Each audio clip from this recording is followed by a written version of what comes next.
The coach rolled into the small town just before sundown, and Clara pressed her hand to the window glass, trying to catch every detail as it passed.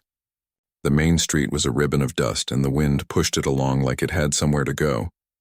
A dog slept by the blacksmith's post. A woman filled a water pail and gave Clara a shy look.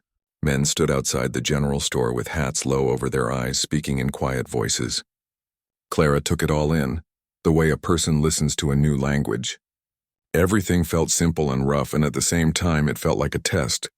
She took a deep breath and told herself she was ready. She had answered a letter from a rancher named Jeremiah, a man she had never met. He had written in neat, careful lines about his home and his need for a partner.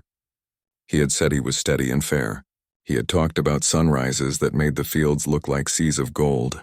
He had ended with a promise that there would be kindness in the house and that her name would be safe there. The promise had mattered to her more than he could have known. On the long ride west, a woman had passed a note into Clara's hand, while the coach rattled over stones. The woman's gloved fingers had been soft, her eyes full of worry. The note had said, "Don't go with him if he's alone." There was no name at the bottom. Clara had read it 3 times, then folded it along the same crease and tucked it into the pocket of her dress. She told herself the note was probably not meant for her, or it belonged to some old trouble, or maybe the woman had mixed her up with someone else. She held on to that thought like a smooth pebble. Still, the words stayed bright in her mind. Jeremiah was waiting at the station, tall and quiet, hat in hand. His face looked older than his letters, but his eyes were clear. He said her name once, like he was making sure this was real. Then he smiled, a small, careful smile, and took her trunk as if it weighed nothing. They did not speak much on the ride to the homestead. The road lifted and fell over low hills, and the land spread out in every direction, calm and empty and wide. The sky looked near enough to touch. When he did speak, Jeremiah spoke of the well and the horses and the second fence he wanted to build. He said the place used to have more hands, but they had moved on when winter came. He did not say why. She did not ask.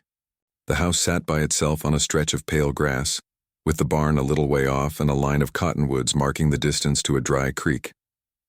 Inside, the kitchen smelled like soap and flour. Plates were stacked in even rows.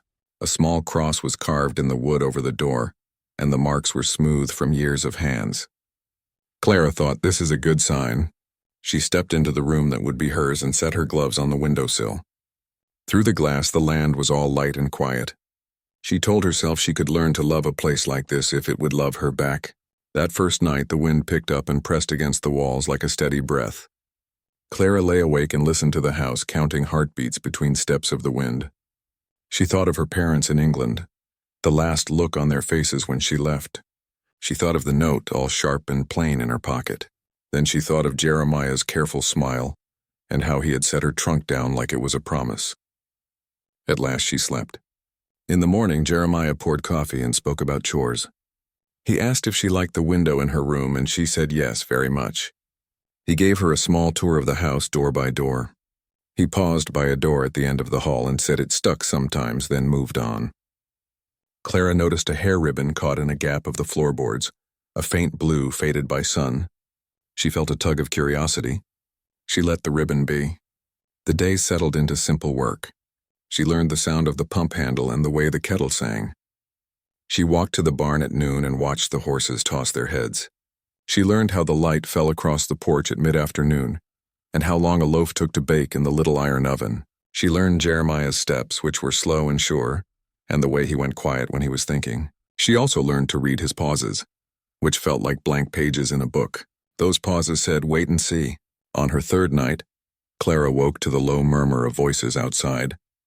It was so quiet out there that even a whisper seemed to carry. She eased up, careful not to let the bed creak. In the window's thin glass, the night looked like ink. She could just make out 2 shapes by the barn, lantern glow moving over the ground in little circles. They were working at something in the dirt, slow and steady. Jeremiah stood with them a while, then bent to help. Clara watched the light carry across the ground and watched their hands move, and the wind played with the lantern flame. Her throat felt tight, but there was no clear reason for it. Maybe they were fixing a broken post. Maybe they were setting a new marker for the fence. After some time, the men turned away, and the lantern went dark, and the night was whole again.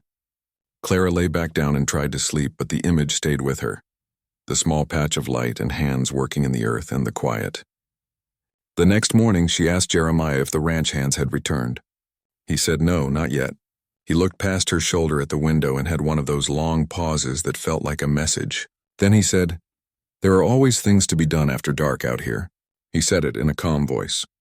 He smiled a small smile that did not reach his eyes. She nodded and stirred the pot on the stove, and the room felt warm and safe. And still the words in her pocket stirred too, like they were waking up. A week passed. The sheriff came by once on a horse the color of storm clouds. He tipped his hat and asked after their water and their fences. He had a friendly voice, but his questions were like a rake pulled through dry grass, neat and thorough. He asked if Jeremiah had seen anyone coming through. Jeremiah said only traders and a pastor, and both had kept on moving. The sheriff looked around the yard and then at Clara, and his eyes softened as if to say, "You're new here." He told her the town had socials on Saturdays and she might like the pie. Then he looked at Jeremiah and asked if he needed any hands for hire. Jeremiah said no. The sheriff gave a single nod as if he had finished a list in his head, then touched his hat brim again and rode away. When he reached the edge of the field, he turned in the saddle and looked back. Then he went on. On wash day, Clara found a small locket in the corner of the sitting room, slipped behind a chair leg. It was oval, pale metal with little flowers etched on the front. Inside there was a curl of hair and a scrap of paper with a single word written in a gentle hand. Rose. Clara held the locket and looked toward the door at the end of the hall, the one that stuck sometimes. She put the locket in her apron pocket and stood very still. She thought, perhaps the locket belongs to someone who came through and left it. Perhaps it is nothing. Still, she kept it with her for the rest of the day because the weight of it felt important. And sometimes the only way to meet a worry is to keep it where you can feel it. The wind rose again that night and shadows moved on the walls like a slow river. Clara stepped into the hallway with a candle, not wanting to wake the house, and stood before the sticking door. She pressed the latch and the door opened with a small sigh. The room smelled faintly of cedar and old soap. There was a trunk at the foot of a narrow bed and a shawl folded over the chair.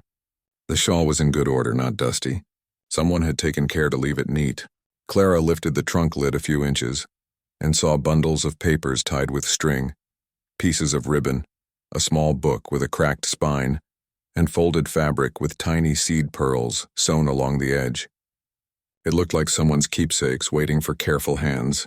She closed the lid again and stood, her candle making a warm circle on the floorboards. Nothing in the room was out of place, yet her heart fluttered as if she had nearly been caught, though there was no reason to think so. She set the candle down, took a breath, and returned to the kitchen. She put the locket on the table beside her cup and listened to the old clock tick. She told herself that homes have histories, and not all history is trouble. She told herself she could ask about the room tomorrow. Tomorrow came with gray light and a low sky. The air felt softer than usual, and the ground underfoot gave a little with each step. Jeremiah's mood was hard to read. He was kind the way a person is when they are thinking of other things. He spoke of the mare's new shoe and how the oats had to last until the next delivery. When Clara asked if the room at the end of the hall had a purpose, he said it had been used for guests and for extra storage. He said it would be good to put new shelves in there.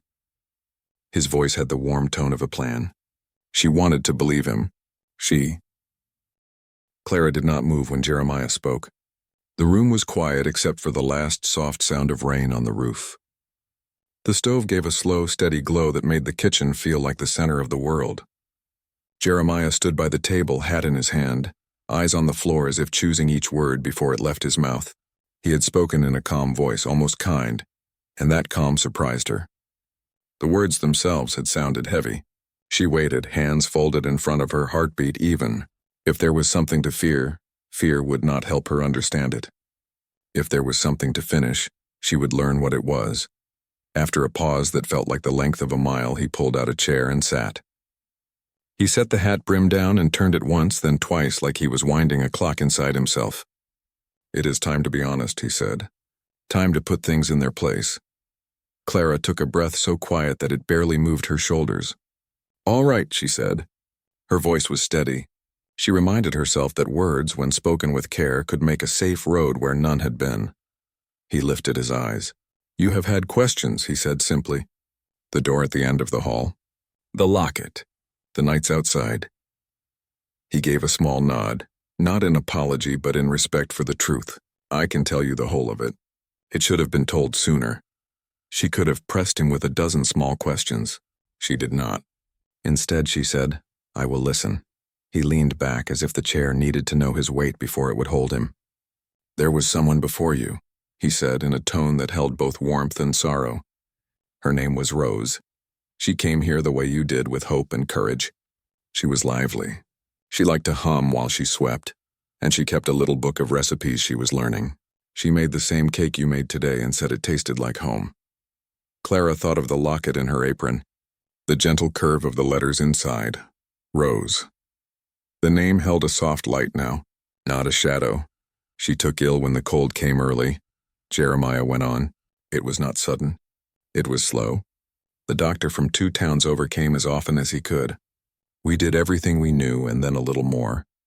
When the river froze, he could no longer cross. A neighbor stayed with us for a time. One day was better, then 2 days were worse, and then there was a day that was quiet in a different way. He did not describe that quiet. He did not have to. Clara felt it like a still lake in the center of her chest. The room seemed to widen around them, making space for what he was sharing. When the thaw came, he said softly, "I wrote to her sister. We planned to send Rose's keepsakes back when someone we trusted could carry them safe. Her sister asked me to make a place here that would be kind to visit if she ever came this far. A garden, if there could be one, even in this hard soil. I promised I would try." Clara knew then what the burlap in the night might have been: tools, stones for a border, cloth to keep the earth cool, seedlings offered by a neighbor's kind hand. She let the image settle before she spoke. "And the room at the end of the hall?" she asked gently. "I could not bring myself to put her things away without care," he said. "I kept the shawl just as she left it and her little book in the trunk. I told myself the door stuck because the house was old, not because I had not yet learned how to let it swing free." They sat in the hush of that truth for a breath. Clara felt a thread pulling tight and then relaxing, like a seam being set right. She thought of the note on the coach. "Don't go with him if he's alone," and saw it now for what it likely was. A message that had traveled the wrong road, meant for someone else, meant for another story entirely. A warning misplaced. "What about the lanterns by the barn?" she asked, keeping her voice soft. The question had lived in her mind like a bird at a window, tapping to be let out. Jeremiah's hands rested on the table. "I asked 2 neighbors to help me lay a border for the little garden I promised," he said. "Daylight hours are for chores. Night is often the only time there is left for the things of the heart. We were placing stones and setting a small marker so the wind would not carry it away. When the rain came, we stopped so the earth could drink first. The sheriff rides by sometimes and asks questions because that is his way of caring. He was a friend to Rose as well. I did not tell you because I did not want to place sadness at your door before you found your place here." Clara thought of the sheriff's steady eyes and how he had looked back from the edge of the field. She understood now that his glance had not been suspicious. It had been a quiet check on a promise made during a difficult season. "And tonight?" she asked. "When you said we are alone and then the rest." He folded his hands and looked straight at her. "I meant that trust lives or dies in light," he said. "We have been walking around shadows. I thought we could stand still and let the lamp show us each other. I also meant the garden. It needs a name. It needs your hands if you will give them. It needs to be tended not as a monument to sorrow, but as a place of thanks for what was and for what may yet be." Clara felt warmth reach her face, the kind that comes with understanding. The fear that had stirred like a small wind now quieted. Not everything that looks like a secret is a harm. Sometimes it is simply a tender thing that does not know how to introduce itself. She rose and fetched the locket from her apron pocket. She set it on the table between them, the metal catching the last bit of glow from the stove. "I found this behind the chair," she said. "I kept it safe until I knew its name." Jeremiah touched the locket as if it were a hand being held. "Thank you," he said. Rose would be glad for it to be seen and not hidden. They spoke for a long time that night. They spoke without hurry. Clara learned small, kind facts about Rose. That she had liked lilacs, though they did not grow well here. That she had folded her shawl with the fringe tucked under. That she had wished for a quilt with little pieces of many dresses and had begun one square. Clara shared pieces of herself, too. The way she counted steps when she was thinking. The time she had mended a neighbor's sleeve while listening to the neighbor's worries and how both the cloth and the heart had held afterward. Her wish for a home not just in the shape of a roof but in the shape of a good routine. When they finally rose, the room felt lighter, as if the windows had been opened though the locks were still turned. Jeremiah brought a second lamp and lit it. The small circle of light widened, and the corners of the kitchen stepped forward to join them. The next morning broke with a clean sky. The storm had rinsed the air and the cottonwood stood bright and still. Clara stepped outside with a shawl around her shoulders and looked toward the barn. The ground showed where stones had been set in a curve, waiting for a final line. It looked like the start of a gentle shape, a promise drawn on the earth. She walked out to it and stood there for a moment, feeling the sun on her face. She knelt and pressed her fingers to the soil. It was cool, willing. Jeremiah joined her with a small wooden box. Inside lay simple things: a folded ribbon, a button, a paper with a recipe written in a careful hand, and the locket, now closed like a secret told and then kept safe. He set the box on the ground. "I think the garden should hold memories that are light enough to lift us," he said. "Not heavy ones that make us sink," Clara nodded. "We can plant herbs," she said, thinking of small leaves that give more than they take. "Things that help in the kitchen and cheer the air. We can put a bench where the morning sun falls. And a marker with words that are plain," he added. "Plain words last. They began with simple work." They moved stones and smiled at the ease that comes when two people lift the same side of a task. The neighbors came by before noon, hats in hands, faces open. Clara met them with a bright welcome that made the men's eyes soften, as if they had been waiting for this kind of sound. The sheriff came later, calm horse under him, and listened while Jeremiah spoke the whole of it, without leaving out the parts that were hard to say. The sheriff nodded once, then again, and stayed to help carry water. He told Clara there would be a social next Saturday and that new faces were always a blessing in a room with old stories. The days that followed found a pleasant rhythm. Clara baked and arranged the shelves in the room down the hall, which they decided together would become a small place for books and quiet work. She set the shawl over the chair not as a shrine but as an invitation to sit and read. She stitched a new square for the quilt that had been wished for, choosing pieces from cloth they had on hand, and one small piece from an old dress she had saved.